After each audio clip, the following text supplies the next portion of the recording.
What do you see in this picture?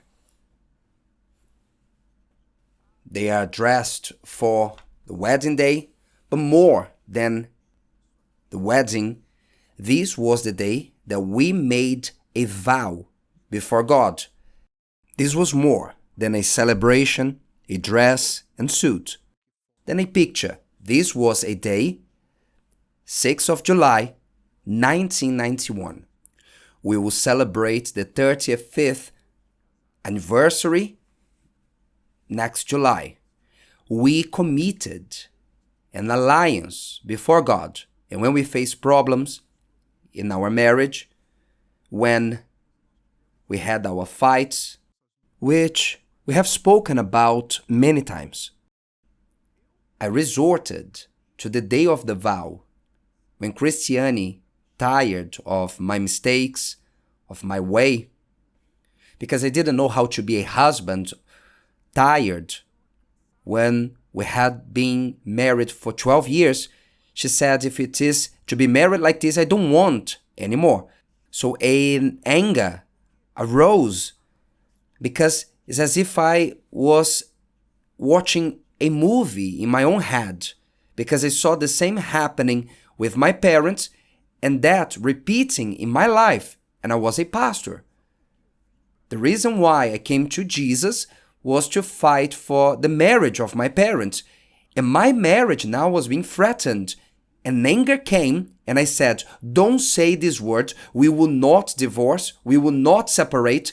I took the church keys, I went to the altar, and I said, God, we have a vow, an alliance.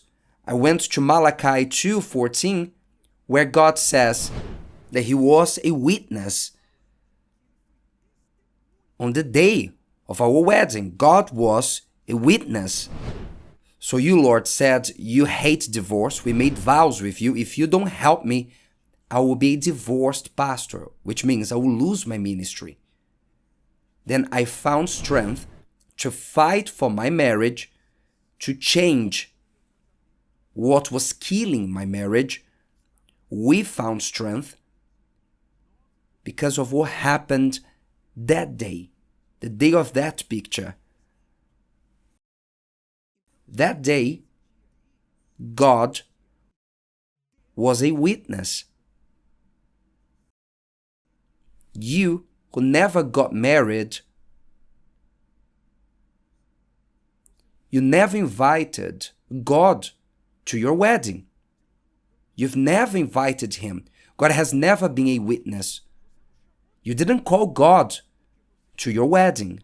I'm not saying this to judge you. I'm not judging you. I know there are people here who are living together from all ways of life.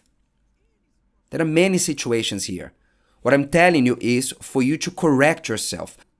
Past is gone. You cannot correct it, but you can, from now on, do differently. From now on, you can do right. So I am not telling you this to condemn you, to judge you. I'm telling you as Jesus spoke to that woman caught in adultery, which means destroying a marriage, her marriage with another person. He told her, go and sin no more. I don't condemn you. Go and sin no more, which means stop making mistakes. So you can stop failing. You can do right from now on.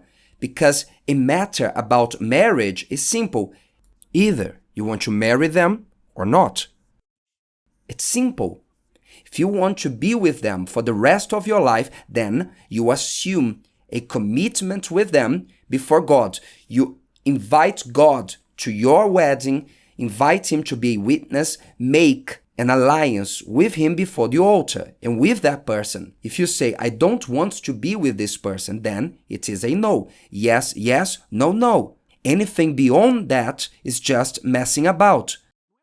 God is not a witness in your marriage.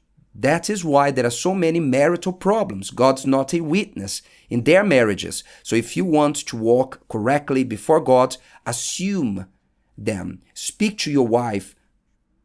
Propose to her. Oh, but it's just a piece of paper. If it were just a piece of paper, then why don't you just sign it? You know it's not just a piece of paper. It is a commitment. It is a commitment, a vow.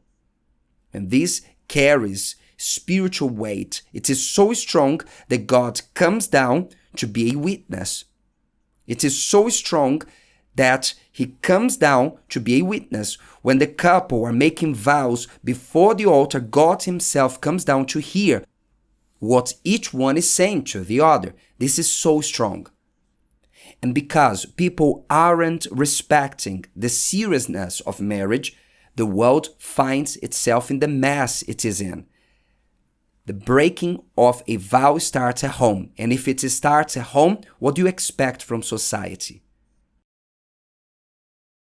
I know we live in a world that trivializes marriage, that says marriage is outdated and all of that, but I don't care about the world. I care about my world. I don't want to know what the world is doing out there. What do I want to know? My world. My world is the kingdom of God. The world I want for me is the one I create for myself. I create it through my decisions, my choices, through my faith. And the world that I live in, the kingdom of God, is the kingdom of righteousness, of right things. So if you want to do the right thing, do it. Here's your chance. The marriage celebration that will take place on the 30th of April. If you want, today, speak to the one responsible for weddings in the church. Don't worry about money, about reception, travel. That's not what matters. What matters is making your vow at the altar and having God as a witness, because that will give you strength on the hard day, on the days when your marriage is put to the test. If today's video helped you and you know someone that could benefit from it, share it with them. And if you haven't subscribed to the channel, you may do so now. See you later.